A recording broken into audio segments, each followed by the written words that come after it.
एक बार किसी जंगल में तीन दोस्त कौवा, बंदर और गधा रहते थे। उन तीनों में काफी मेलजोल था। सब एक दूसरे के दुख सुख में भाग लेते थे। जब भी कोई दिक्कत परेशानी आता, सब मिल करके उसका सामना करते थे। दिन हंसी खुशी के साथ कट रहा था कि एक दिन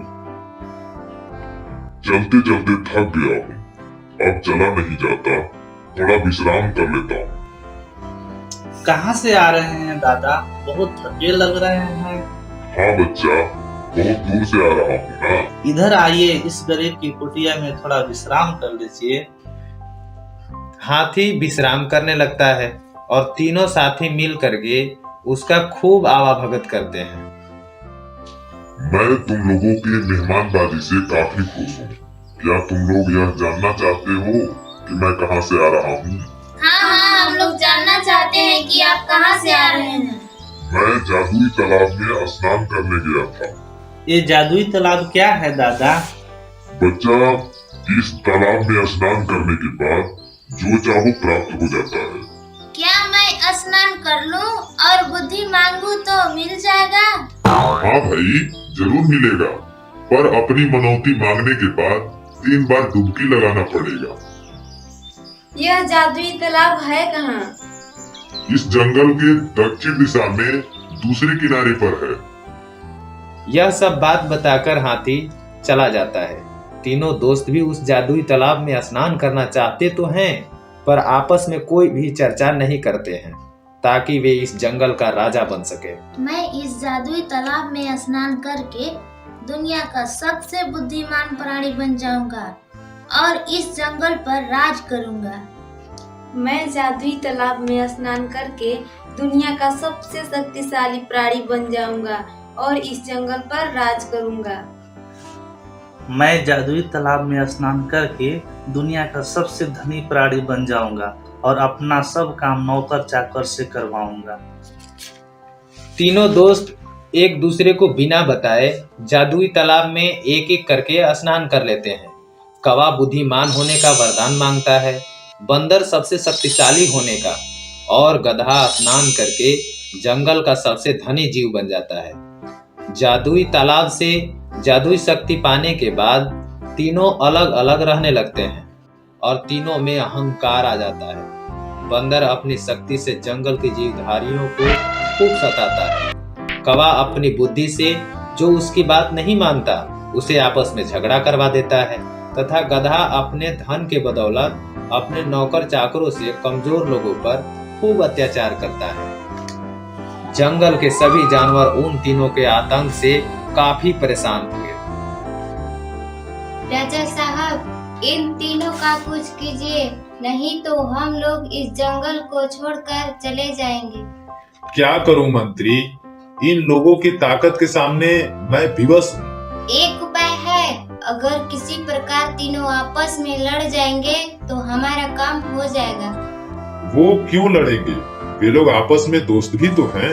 लड़ाएगा ना इनका अहंकार। आपको सिर्फ मीटिंग में कहना होगा कि अब मैं बूढ़ा हो चुका हूँ, इसलिए अब मैं राजा नहीं रहना चाहता। अब इस जंगल में जो सबसे योग्य हो वह साबित करे तो इस जंगल का राजा बनाया जाए। निश्चित तिथि को जंगल के सारे पशु पक्षियों की एक मीटिंग होती है। मीटिंग में पशु पक्षी, कौवा, बंदर, गधा भी आए होते हैं। बहुत भीड़ लगी होती है। तभी शेर आसन पर आता है और कहता है, साथियों, अब मैं बूढ़ा हो चला हूँ और राजा के लायक भी नहीं रहा।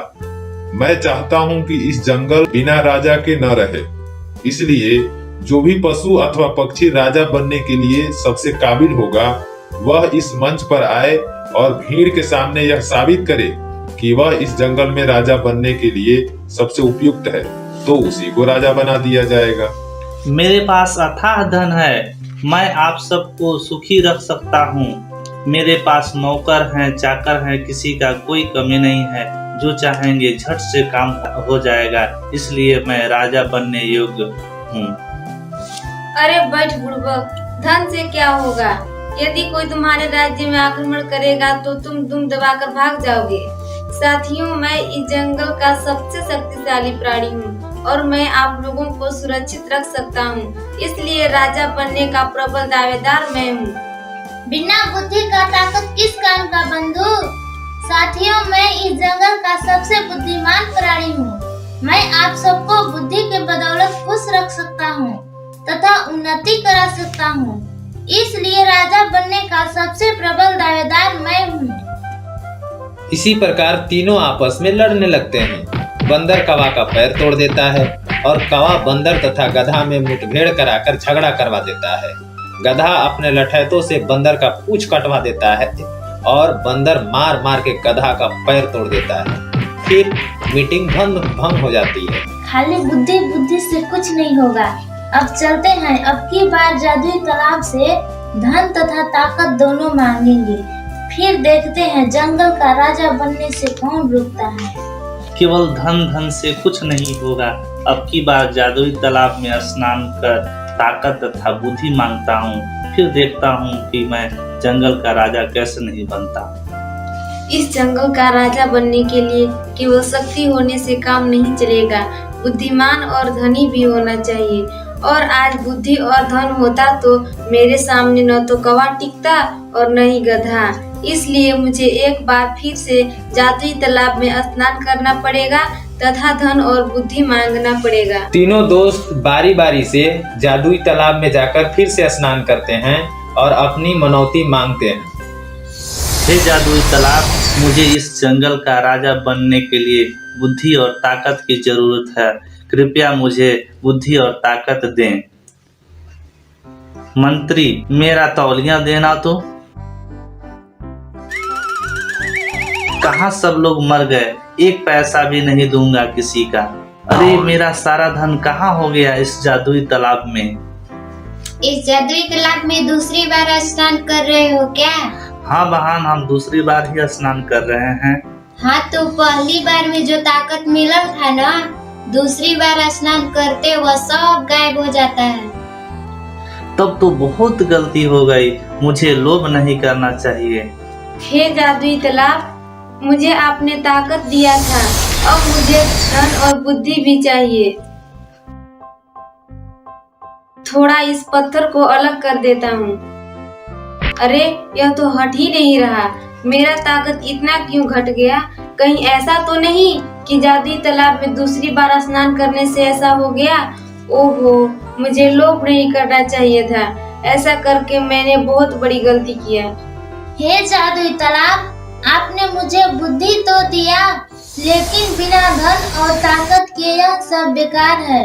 मैं इस जंगल का राजा बनना चाहता हूँ, इसलिए मुझे धन तथा ताकत दोनों चाहिए। कौवा भाई, आज आए हो क्या स्नान करने?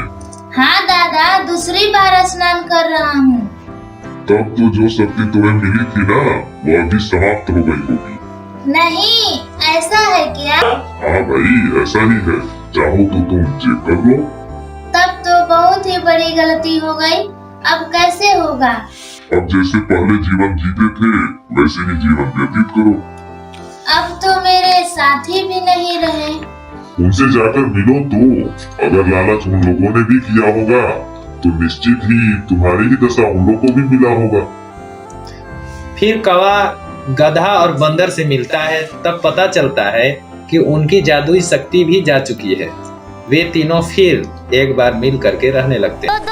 तो कैसी लगी यह कहानी? अगर ठीक लगी हो तो हमारे चैनल को सब्सक्राइब, लाइक, कमेंट कर हमें प्रेरणा प्रदान करें, जिससे हम और भी अच्छे वीडियो का निर्माण कर सकें तथा दे सके सोच में एक नई दिशा और संस्कार के साथ स्वच्छ मनोरंजन। जय हिंद।